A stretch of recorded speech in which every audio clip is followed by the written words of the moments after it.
त्यात पहिल्याच पावसात 9 ठिकाणी झाडं कोसळल्याची घटना घडली, ज्यामुळे वाहनांचं नुकसान झालं। चरई, पाचपाखाडी, कोपरी, वर्तकनगर, मुंब्रा, कळवा अशा वेगवेगळ्या ठिकाणी झाडं कोसळली आणि यामध्ये 10 ते 15 वाहनांचं नुकसान झालं।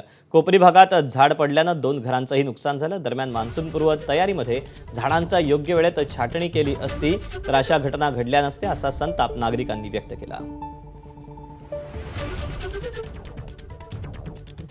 ठाणे शहरात काल खऱ्या अर्थाने पावसाला सुरुवात झाली, पण प्रचंड पाऊस पडला तो काल रात्री आणि त्या पहिल्याच पावसात ठाणे शहरातल्या वेगवेगळ्या भागांमध्ये झाडं पडण्याच्या, फांद्या तुटण्याच्या घटना घडलेल्या आहेत। यामध्ये प्रचंड नुकसान देखील झालेलं आहे। मी देखील अशाच जागी आहे, चरीमध्ये आपण आहोत आणि या चरीमध्ये देखील रात्रीच्या सुमारास एक आंब्याचं झाड कोसळलं। सुदैवाने त्यावेळी रस्त्यावर कोणी नव्हतं, पण या रस्त्याच्या कडेला जी वाहनं पार्किंगला लावण्यात आलेली आहेत आणि त्या पार्किंगमध्ये असलेल्या या वाहनांचं मोठ्या प्रमाणात नुकसान या झाडामुळे झालेलं आहे। अशाच प्रकारे ठाणे शहरातल्या वेगवेगळ्या भागांमध्ये झाडं पडलेली आहेत, कुठे फांद्या पडलेल्या आहेत आणि त्यामुळे नुकसान झालेलं आहे। कोपरी भागामध्ये एक झाड पडलं, त्या झाडामुळे 2 घरांचं प्रचंड नुकसान झालेलं आहे। वर्तकनगर भागामध्ये जे झाड पडलं त्याच्यामुळे 5 ते 6 वाहनांचं नुकसान झालेलं आहे, यामध्ये अनेक दुचाकी देखील आहेत। त्याचबरोबर कळवा, मुंब्रा या भागांमध्ये देखील झाडं पडलेली आहेत, काही हॉटेलचं नुकसान झालेलं आहे।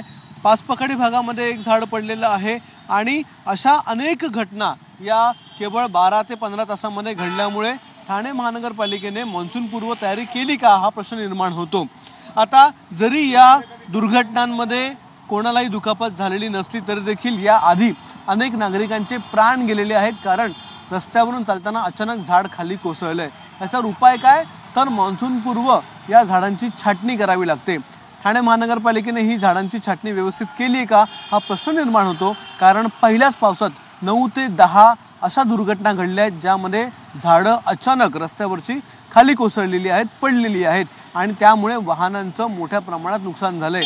70 मिलीमीटर पाऊस पडला आणि त्या 70 मिलीमीटर पावसामध्ये इतक्या मोठ्या प्रमाणात नुकसान झालं, त्यामुळे येणाऱ्या काळात तरी ठाणे महानगरपालिका खबरदारी घेणार का हा प्रश्न या ठिकाणी निर्माण होतो। कॅमेरामन विनयसह अक्षय भाटकर, एबीपी माझा, ठाणे।